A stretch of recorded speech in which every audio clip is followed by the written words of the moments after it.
Arizona Territory, spring of 1876. Sunset bled red across the horizon, spilling fire over the jagged mesas and the bone-dry prairie. The wind carried grit like a blade, scratching against windows and rattling loose shutters in the small town of Dry Creek. Horses snorted uneasily at their hitching posts, tails whipping at dust as if they could sense the storm about to break. On the edge of that town rode Samuel Carver, a broad-shouldered rancher with a weathered face and eyes gone gray from too many years of hard land and harder choices. His coat was sun-faded, his boots cracked, yet he sat tall in the saddle, a man whose fortune had been carved from sweat and stubbornness. Tonight, though, pride carried him. Not cattle or coin, his only son was set to wed, and Carver had spent more silver than any man west of the Pecos to make it a spectacle the frontier would never forget. But the celebration did not begin with music. It began with a scream. From inside the White Dove Saloon, a crash of glass split the dusk, followed by the sharp cry of a woman. Carver swung from his horse just as the bat-wing doors burst open. A gambler staggered into the street, blood streaming from his mouth, clutching at his chest. Behind him, a pistol smoked in another man's hand, and in the flicker of lamplight, the crowd saw the bride to be draped in lace, her face pale, her jeweled veil torn in the chaos. The wedding feast, the riches, the pride of a rancher, all of it teetered on the edge of ruin before a single vow was spoken. And standing at the heart of it was Carver's son, fists clenched, eyes fixed not on the fallen gambler nor the trembling bride, but on the stable yard across the street, where a dusty young woman in torn skirt stood frozen, her hands still wrapped around the reins of a restless horse. The silence that followed was heavier than thunder.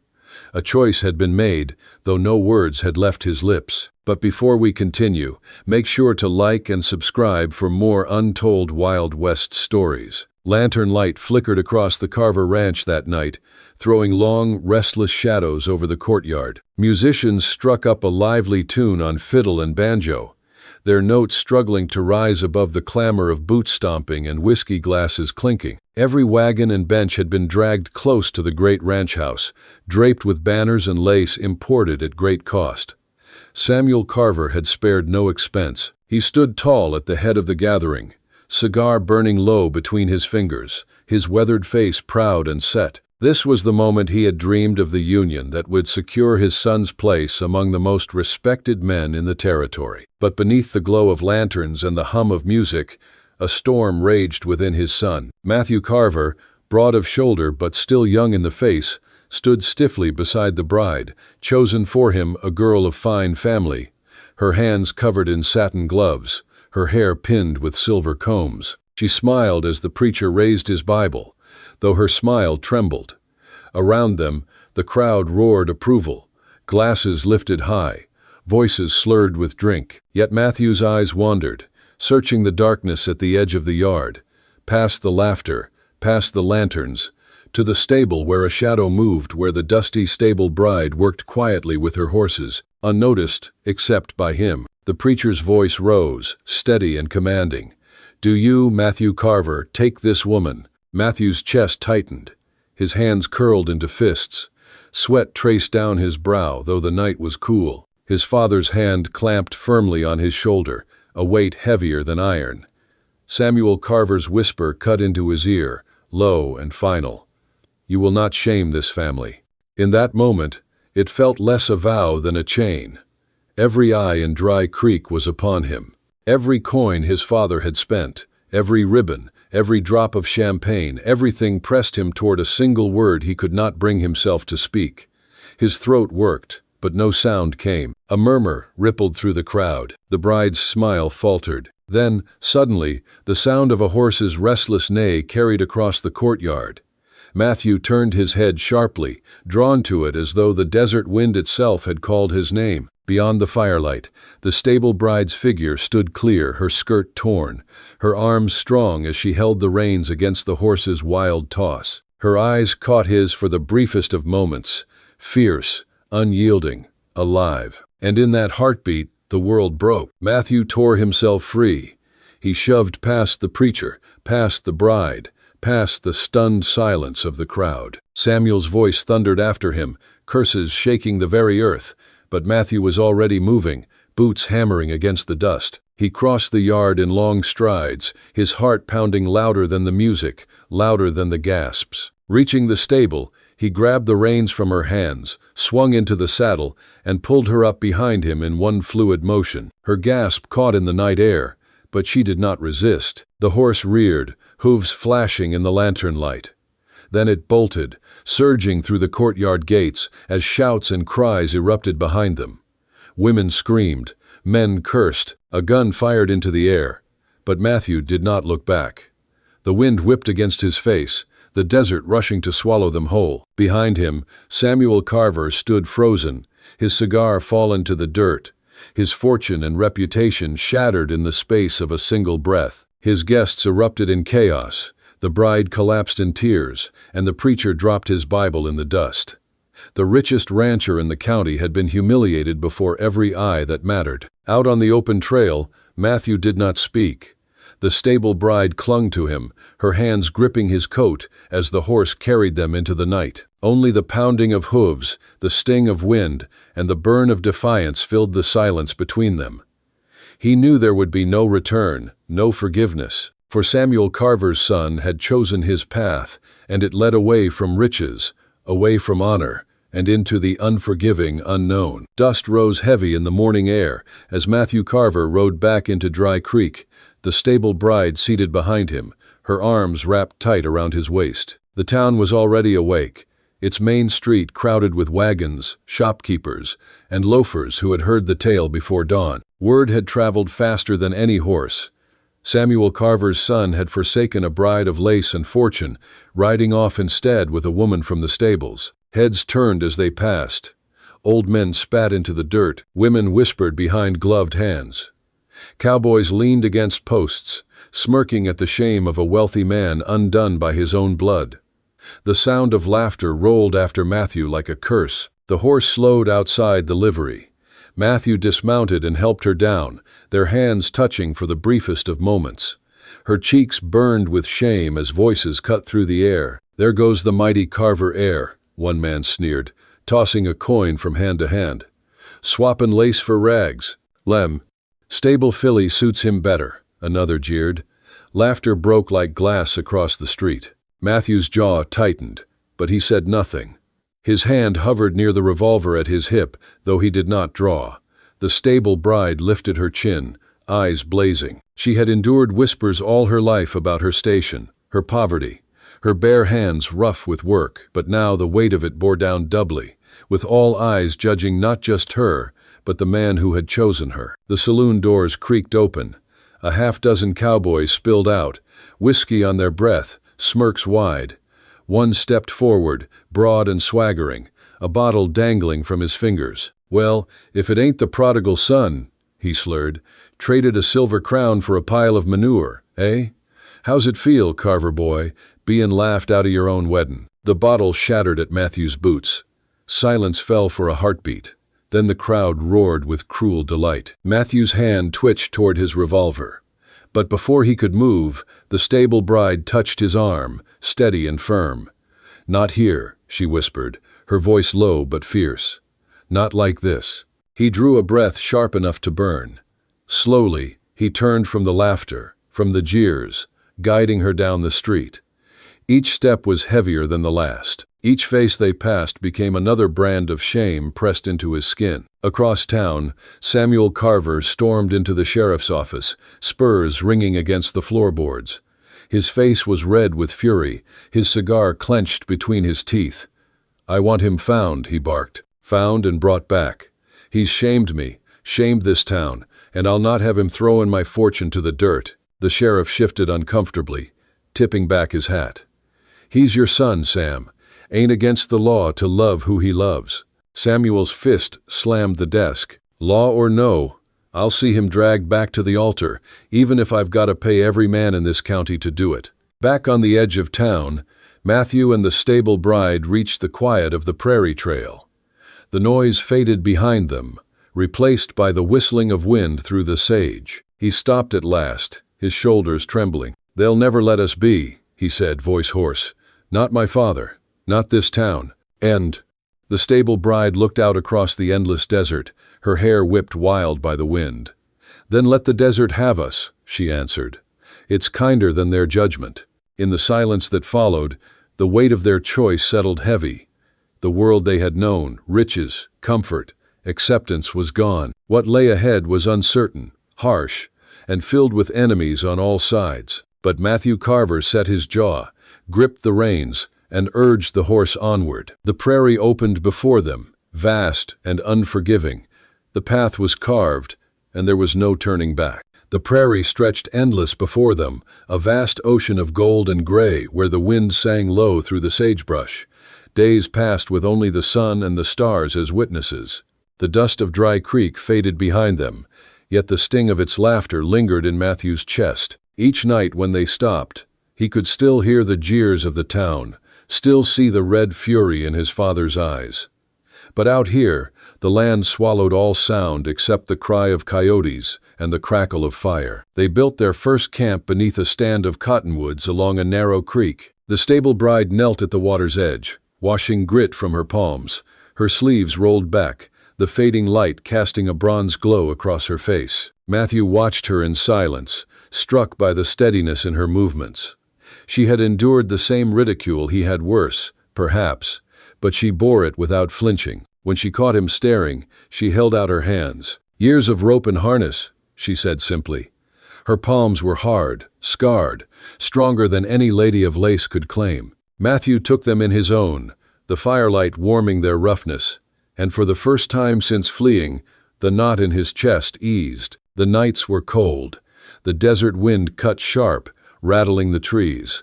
He laid his coat over her shoulders while he kept watch by the fire. More than once, she woke to find him shivering in the dark, jaw set, refusing to take it back. One dawn she rose early and caught a rabbit, skinning it deftly. They shared the meal with laughter, greasy fingers shining in the morning sun, their hardships softened by simple triumphs. On the third day, they broke a wild horse.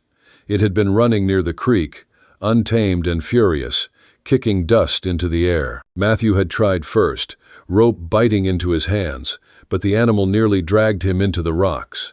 The stable bride stepped in, her eyes fierce, her voice low and steady. She whispered to the horse as if it were a wounded child, her body moving with the rhythm of its struggle.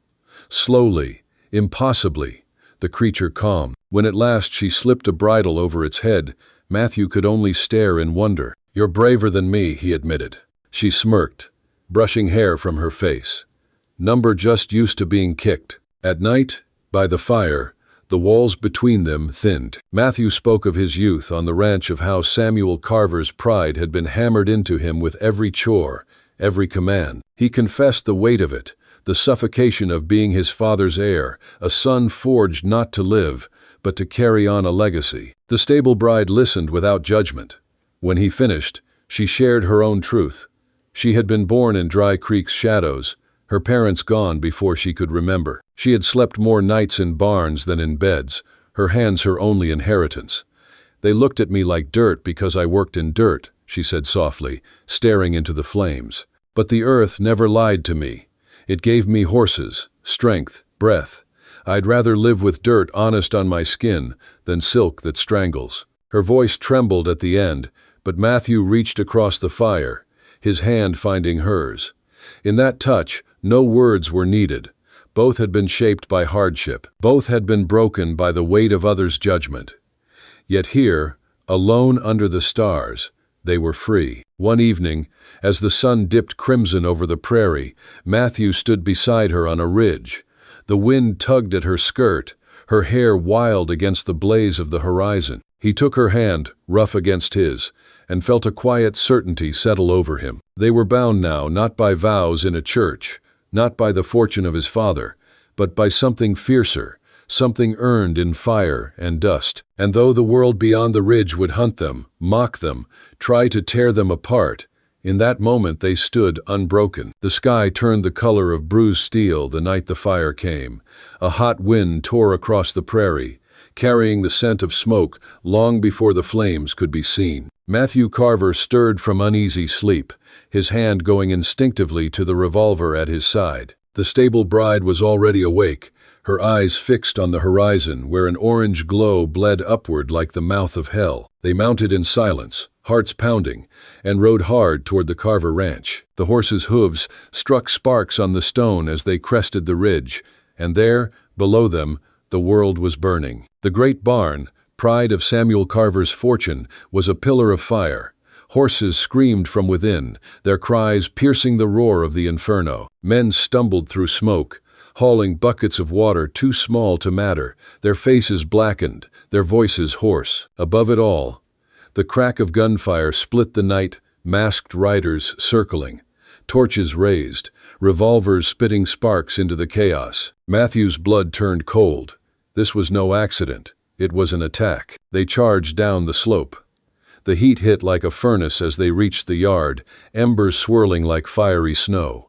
Samuel Carver stood in the midst of it, pistol in hand, face twisted with rage and fear. For the briefest of moments, father and son's eyes met through the smoke. No words passed between them, but the message was clear. Whatever their feud, this night demanded more than pride. Matthew dismounted and ran into the blaze.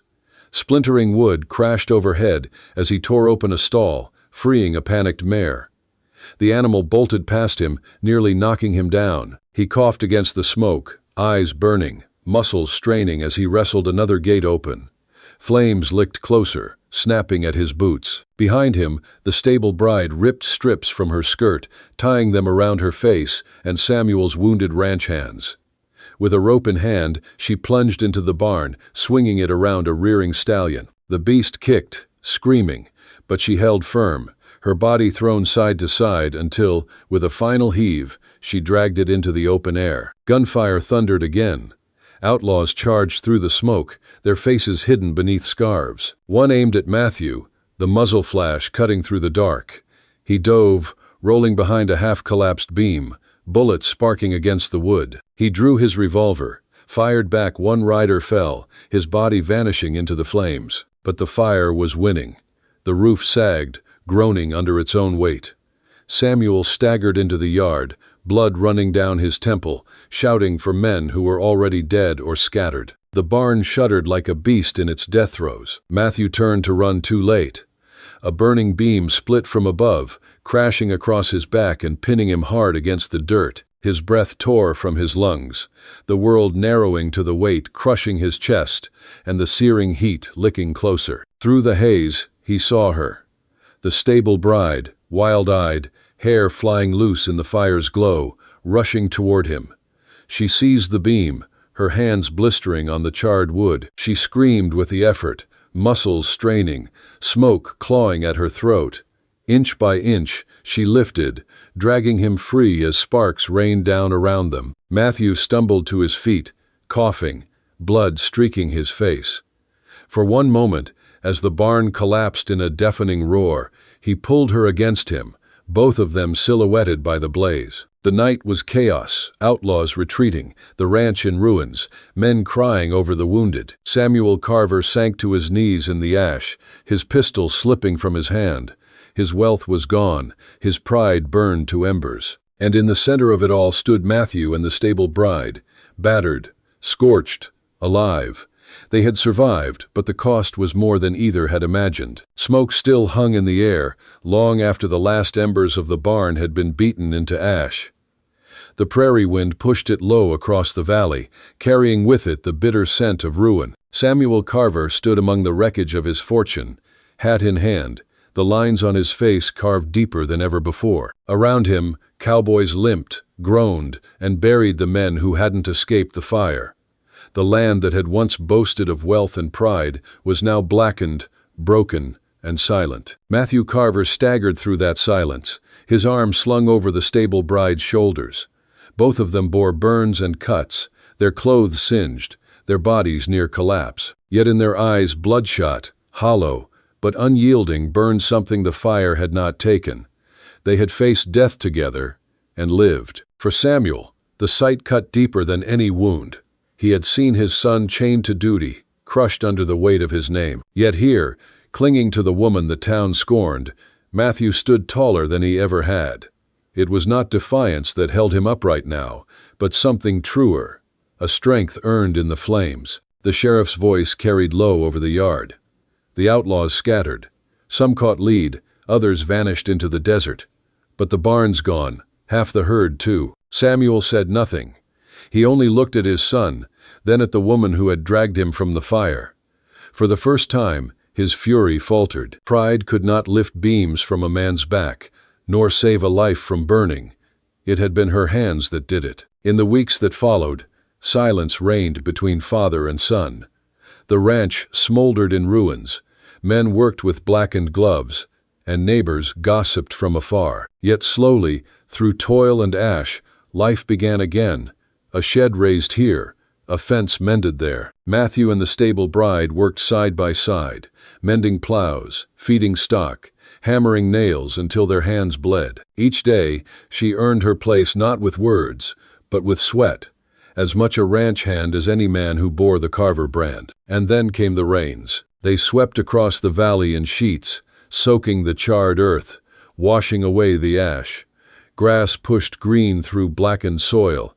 Cattle grazed again on fields that had seemed lost. Hope, like the land, returned in small, stubborn shoots. 6 months later, the Carver ranch stood once more. The barn had been rebuilt, stronger than before, its beams carved with initials of every man and woman who had swung a hammer to raise it. At the highest beam, hidden from casual eyes, 2 names were etched side by side, Matthew and hers.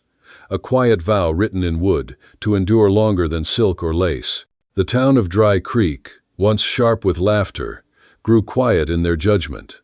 Men who had mocked the stable bride now tipped their hats when she passed. Women who had turned away came with pies and bread, their eyes soft with apology. Even the preacher, who had raised his Bible to bless a wedding undone, stood at the ranch one Sunday, tipping his hat, words of respect spoken low. Samuel Carver, though slower in his change, carried his own transformation. He had watched his wealth burn, his pride turn to ash. What he rebuilt was not the same as before. He walked the yard with less thunder in his stride, his voice quieter, his gaze more measured. In the evenings, when the sun bled red over the horizon, he sometimes sat on the porch, watching his son and the woman work the pens. His cigar smoldered forgotten in his hand. One evening, as dusk painted the sky in gold and violet, Samuel approached them. He carried something small in his palm, a silver ring, tarnished but whole, saved from the fire. Without a word, he pressed it into Matthew's hand, his gaze lingering on the woman at his side. For a moment, pride and stubbornness flared in his eyes, but then they softened, as though some dam had broken. He nodded once, a gesture heavier than any speech, and walked back into the house. That night, under a sky scattered with stars, Matthew slipped the ring onto her finger. They stood by the rebuilt barn, the smell of new-cut timber in the air, the echo of hammer strikes still alive in the beams. She looked at him, her eyes shining with firelight, her hand steady in his. No preacher spoke, no crowd gathered, but in that quiet moment, they were bound truer than any vow could make them. A year later, Dry Creek spoke differently of them, not as scandal, not as shame, but as a story of survival, of a man who walked away from fortune to claim love, and of a woman who proved stronger than fire itself. Their names carried not mockery, but respect. At dusk, children sometimes gathered near the ranch fence to watch them ride Matthew with his shoulders square, the stable bride beside him, hair wild in the wind, her laughter carrying across the fields. The sight lingered like legend, a reminder that dignity is not bought with silver, but earned in the flames of trial. And so the land remembered them, not for the fortune Samuel Carver once flaunted, but for the strength Matthew and the stable bride forged together when the world turned against them. If this story touched your heart, ride with us again across the untold trails of the Wild West. Don't forget to subscribe to keep the fire of these stories alive.